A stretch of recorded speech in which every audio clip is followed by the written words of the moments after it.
Welcome to program views makers. मैं हूं आपके साथ शाइस्ता यूसुफ। महंगाई खत्म करने के नारे लगाकर इख्तिदार संभालने वाली इत्तेहादी हुकूमत ने पेट्रोलियम मसनूआत की कीमतों में तीसरी बार बड़ा इजाफा कर दिया है।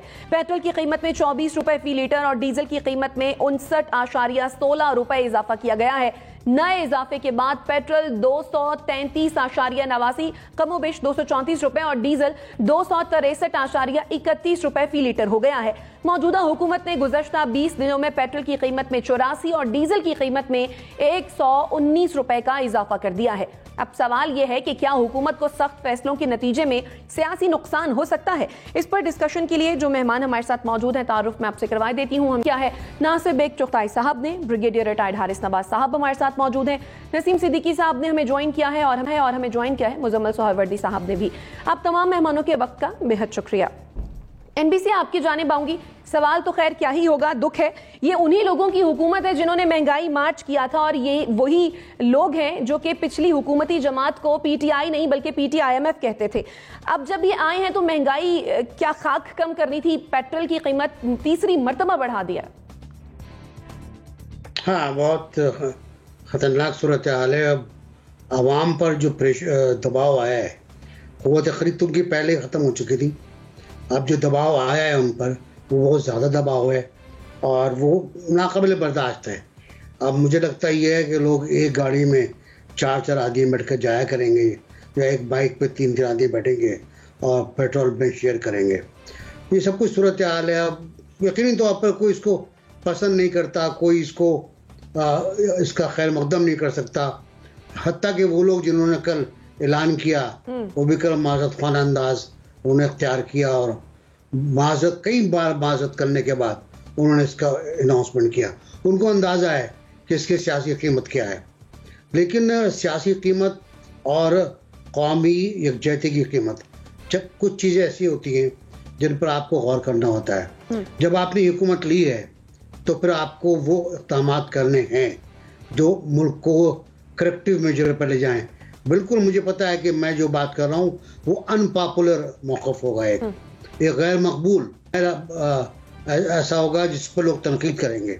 लेकिन मैं अर्ज़ कर रहा हूँ कि ये जो कुछ हुआ है वो हमारी अय्याशियों का नतीजा है, हमारे अल्ले तरल्लों का नतीजा है जो हम करते रहे।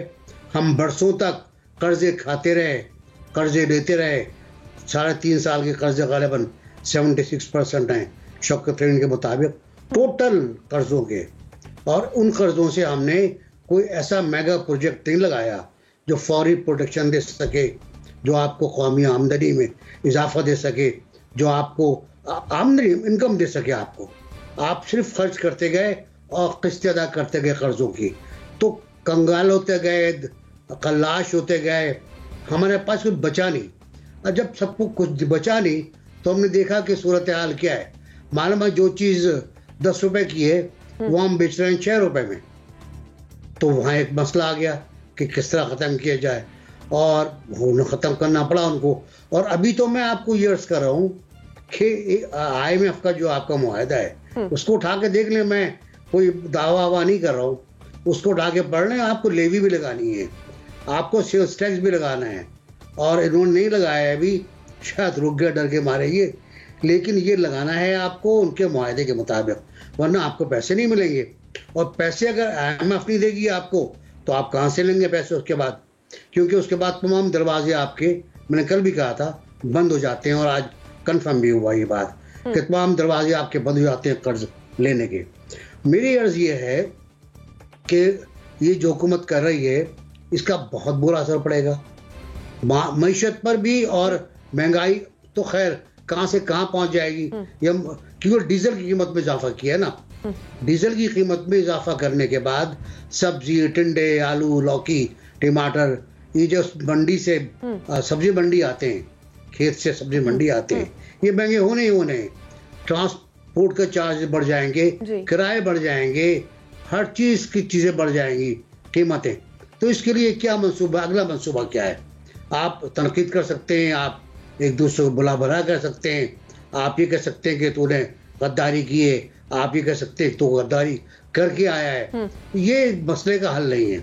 मसले का हल ये है कि बैठ के बात करें, तय करें कि आने वाला वक्त क्या है।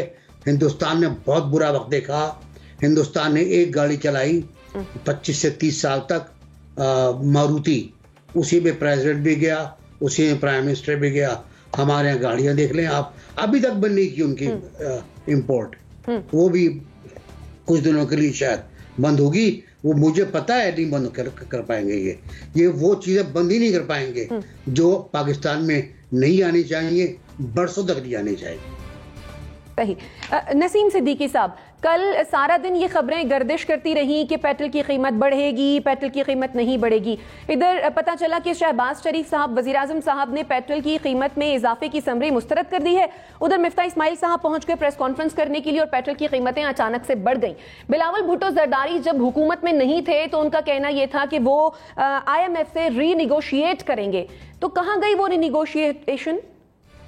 देखिए, ये तो सब कहने की बातें होती हैं। यूसुफ रजा गिलानी साहब ने जो सेनेट में खड़े होकर तकरीर की है तो उन्होंने बता दिया कि पार्लियामेंटेरियंस के पास कितना इख्तियार होता है, कुछ कर सकते हैं, नहीं कर सकते। तो ये शहबाज शरीफ के कहने से क्या होगा? आपने करना तो वही है जो IMF आपको कहेगा, और कहना कि IMF से ऐसी डीलें कर गए थे तो भाई अवाम के सामने लाए ना, कोई पेपर वर्क ला के दिखाए। बात यह है कि सारे काम बौखलाहट में हुए हैं, समझ नहीं आ रही थी इन चीजों की। उस गवर्नमेंट की अगर मैं फेवर नहीं करता PTI की, ना इमरान खान साहब की, लेकिन मैं कहता हूं कि जो एक स्टेबिलिटी थी, एक मामला चल रहे थे, कम से कम कंट्रोल में तो थे ना। वो जहां से मर्जी पूरा हो रहा था। इन्होंने कभी ये नहीं बताया कि जी इस तरह वो पेट्रोल में अगर उन्होंने सब्सिडी दी हुई है तो ये नुकसान हो जाएगा। खड़े होकर तकरीरें करते थे कि 137 का पेट्रोल आवाम कैसे खरीदेगी।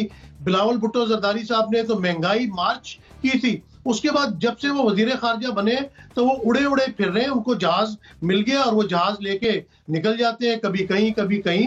इन सबको नासिर बेग चुगताई ने बड़ी अच्छी बात की है। उन्होंने एक किस्म का जो है वो अलार्मिंग क्वेश्चन उनको किया कि आप सब मिल के बैठे और एक दूसरे पे इल्जाम तराशी छोड़े। इसी तरह अगर आप इमरान खान के पास गवर्नमेंट रहती और वो पेट्रोल बढ़ा रहा होता तो इनके बयान सुनने वाले होते। किस तरह ही इन्होंने आवाम के जो है ना वो पोले फोल के बाहर निकालने थे और बताना था कि किस तरह आवाम जिए। और अब देखिए इंतहा हो गई है। जिस तरीके से पेट्रोल, मतलब 500 रुपए मोटरसाइकिल वाला देगा तो उसके 2 लीटर पेट्रोल डलेगा, और 2 लीटर पेट्रोल में वो कहां तक जाएगा और रोजाना 500 रुपए कहां से लाएगा? मतलब ये अलमिया वक्त है। लोग मोटरसाइकिलों को आग लगा रहे हैं, रिक्शों को आग लगा रहे हैं। ये आग जो है ये इन बड़ों के घरों तक पहुंचेगी, क्योंकि इनको समझ नहीं आ रही। ये सब लोग इल्जाम तराशी की जो है इस वक्त अपना पॉलिटिक्स कर रहे हैं, लेकिन गरीब आवाम का कोई ख्याल ही नहीं है। कहां से बच्चे पालेंगे, कहां से बच्चों का दूध लाएंगे, कहां से बच्चों की फीसें पे करेंगे, किस तरह बिजली के बिल देंगे? मतलब कोई जरिया आमदनी भी तो होना चाहिए ना, आप तभी खर्च कर सकते हैं ना। तो ये महंगाई जो है इस हुकूमत के लिए, बल्कि इस इत्तेहाद के लिए जो है वो बहुत बुरा साबित होगा। इनको बिल्कुल सियासी तौर पे इनको बहुत ज्यादा नुकसान पहुंच रहा है। जो गालियां PTI को या इमरान खान साहब को पड़ रही थी और पढ़नी थी, अब उनकी फेवर में लोग जाते जा रहे हैं कि यार कम से कम उसने जैसे भी किया हुआ था, उसने पेट्रोल को नीचे रखा हुआ था, बिजली में सब्सिडी दी हुई थी। अब आप देखें ना कि हमारे तज्जियाकार, हमारे सहाफी लोग, हमारे मीडिया हाउसेस, मेरा भी ताल्लुक उनसे ही है, लेकिन किसी को महंगाई नजर नहीं आ रही। अभी आप देखिएगा थोड़ी देर बाद जिस किस्म के बयान आएंगे वो पूरी गवर्नमेंट की सपोर्ट में आएंगे। जी वो तो इमरान खान बारूदी सूंघे बिठा गया था कि ये क्या करे। अगर वो बारूदी सूंघे बिछा रहा था तो फिर आपको आने की क्या जरूरत थी? आप इतने दावेदार बनते थे तो अब आए तो आप मुकाबला करें। अब आप आवाम को रिलीफ दें। प्रॉब्लम तो है, हमारे मुल्क में है, दुनिया में है। पहले कोई नहीं कहता था दुनिया की प्रॉब्लम, रिसेशन किसी को नजर नहीं आता था, अब सबको नजर आना हो गया। ये चश्मे बदल बदल के जो लोग आके बयान देते ना, खुदा के